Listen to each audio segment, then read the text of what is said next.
నాకెందుకు ఇన్ని కష్టాలు? నేనే ఎందుకు ఇన్ని బాధలు భరించాలి?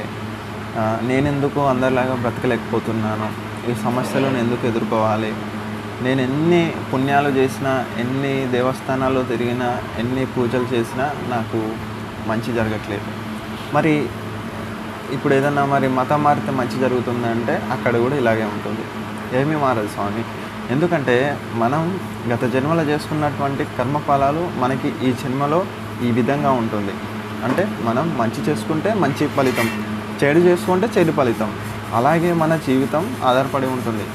కానీ ఇప్పుడు ఉన్నటువంటి జీవితంలో మనం కష్టపడి మంచి చేసుకున్నట్లయితే మనం ఏదైతే మన కర్మ ఉందో దాని యొక్క కాలం అనేది గడిచిపోయి మనం దాని నుంచి బయటపడేటువంటి అవకాశాలు ఉంటాయి. కానీ మనం ఏం చూస్తూ ఉంటాం, ఇప్పుడున్నటువంటి విషయాల్లో పడిపోయి, ఇప్పుడున్నటువంటి పరిస్థితుల్లో పడిపోయి మనం వాటి గురించి